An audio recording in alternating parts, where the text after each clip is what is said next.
Hello and welcome to this special Today's Homeowner Podcast. I'm Danny Lipford, and with me on this podcast is my daughter and co-host of the Today's Homeowner television show, Chelsea Lipford Wolf. You ready to talk about a little more of Chelsea's Ranch Revival? Oh boy, am I. Well, we've already gotten the exterior taken care of. We got one bath remodeled. We got new windows. We got a new heating and cooling system. Now it's time to tackle some more rooms on the inside. We're going to talk about some pretty cool ideas that Chelsea came up with to really change her living room. What was your inspiration on it? And kind of set it up a little bit in terms of the size and age and what we started with. Yeah, well, the house was built in 1955, 1956. It was a good-sized living room, had a huge window on the front of the house, so lots of natural light. And it is the gateway from the front door to the rest of the house that joins with the dining room with a big cased opening. I mean, it was a great starting point. It's just kind of funny how your thoughts and your plans evolve as you live in a house. And at first, the living room wasn't so bad, but then it's like once I figured out what I wanted to do, I just couldn't wait any longer to get started to overhaul the space. It's kind of hard to know, and also furniture placement when you have a situation like that where you have the entry on one side, then you have a large cased opening going into your dining room, and then the entry to the rest of the house, is a smaller door. So you have to think of that traffic pattern because you really have a traffic pattern going across the room and then off and going from the room to the center hallway. Very, very traditional for a ranch-style home. And, I've remodeled, hundreds and hundreds of homes just like this. And a lot of times one of the first things people want to do is to raise the ceiling and get a, completely big ceiling, soaring ceiling and so forth in there. And sometimes that works out well, but boy, you're dealing with air conditioning and heating ductwork above you, lots of wiring, lots of other issues you have to deal with. But here, we didn't do that. We did something else to the ceiling that Chelsea will describe, but it still feels very spacious now in the way that it all turned out. Yeah, and that's another, I love doing stuff with ceilings. It's kind of a little bit unexpected, and since you walk in and there's something cool in the ceiling, people's eye is drawn up, which makes your room feel taller, even if you don't change the height at all. So what Dad and I did was create what we call a faux coffered ceiling. And all we did was use 1x4s. So we got the longest pieces that we could get, so there'd be fewer seams. Actually, that's not true. We did get long pieces, but we ended up cutting quite a few of them. Well, because that room, of course, is 20-something feet long. Right. So, you can't get lumber that's that long. Trees don't grow taller than that? Well, they should be, but it is hard to get a hold of those. But nailing, and of course, creating a grid pattern on a ceiling like that creates a lot of interest.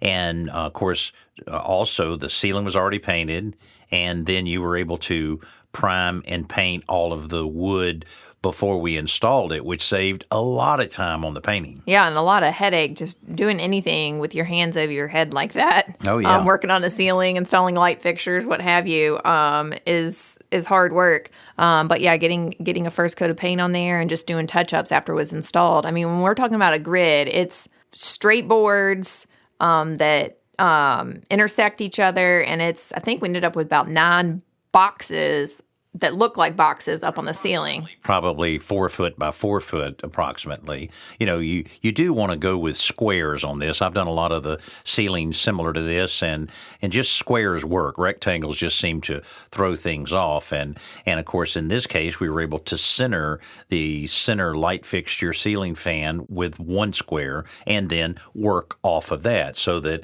the split squares on either side were all equal. So, and that was really it. Now, removing the existing crown molding, we did that so that we could put a 1x4 and bring it away from the wall a little bit. And then, because of careful destruction there and removal of the crown molding, we're able to pull the nails from the back side. You never want to drive those nails through the face of crown molding or any molding that you're trying to save because it'll tend to really cause a lot of damage on the face of it.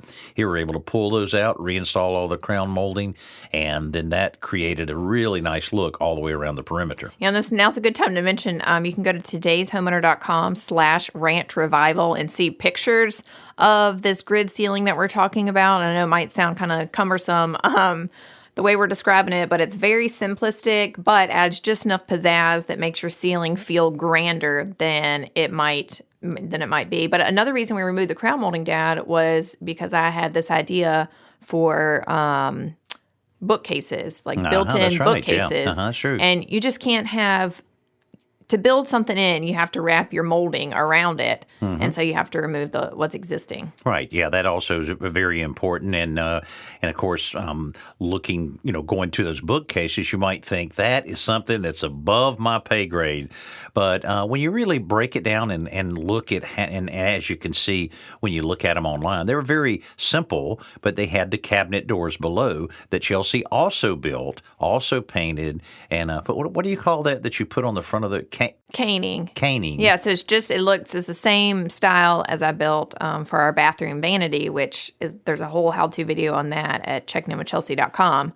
But that caning, it comes in a roll, and I just glued it onto a piece of plywood and then slipped that plywood on the back of these doors that I built.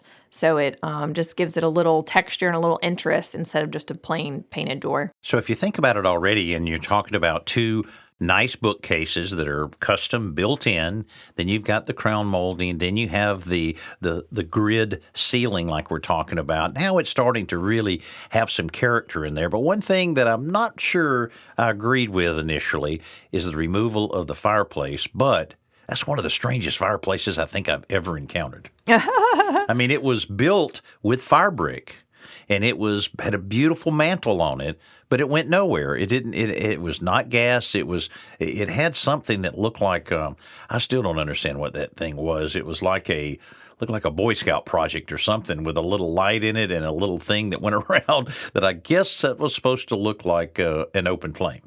Yeah, it was a faux logs. Yeah.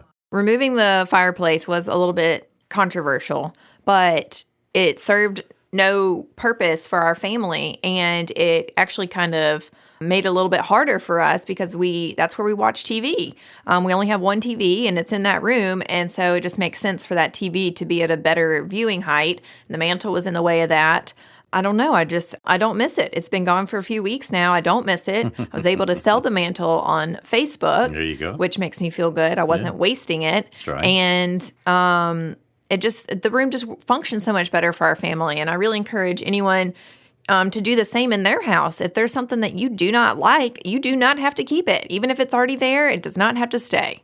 Well, I'll tell you one thing, too, that we would encourage you when you're talking about a television and you're talking about the large screen television, think about it a little bit, because it is not that hard to route all of your wires inside the wall, especially when we talk about an interior wall. Because I hate to see a nice, beautiful television, that turns into be somewhat of a focal point of the room, and then you have these cables just hanging down. I know you can put the little sleeves to cover them up, but that's only a little bit better. That minimizes it. Yeah. It doesn't eliminate it. Yeah, I mean, I understand you can put that, and you can paint it and everything, and that put a plant in front of it, whatever, but it's still not as good as just thinking a little bit ahead and how you can route those electrical lines and cable lines, or whatever cabling that you would have for that back there. And I'm glad we did that as well. And speaking of the TV, it's cool to, we've built a frame for a TV before. I think we have a video or an article on it at todayshomeowner.com. And it just kind of turns your TV into more of like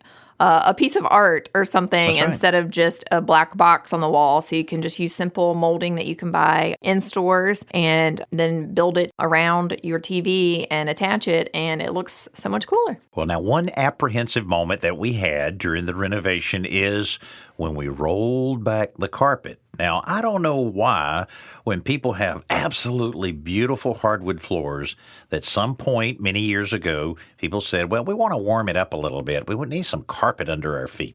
And then you put down tack strip that holds it all the way around. You put down the pad, you put down the carpet. So we were not 100% sure, because I have peeled a lot of carpet up like that and found some awesome hardwood floors. I've also peeled it up and found termite damage and problems down there. Well, this turned out to be a very nice surprise, because those floors just look awesome. Yeah, the same thing happened in my first house. The floors were in perfectly good condition. Why did they cover them up with carpet? But I think, Dad, you mentioned that it actually kind of preserves the floors in a way. Yeah, And so they were in great shape. We took up the tack strip, threw all that out on the curb, and you would think carpet makes it look cozy, but for some reason in my mind, it just felt unfinished. Maybe because I knew there was hardwood floors under there. And so getting rid of the carpet, putting a rug down, just made our living room look polished and finished. And of course, as Chelsea progresses on this whole house renovation, she's going to, later on do the kitchen and do some other interior repairs. At that point, then you're going to refinish all of the hardwood floors in the entire house at the same time, which is almost a necessity because if you try to do a room at a time or a section at a time, it's going to be twice the amount of work, a lot more money, and that consistency just will not be there throughout one room to the other. Hey, just a reminder now, you can go to todayshomeowner.com/ranch revival to get all of the details on this really cool project that'll still be going on for a year or so.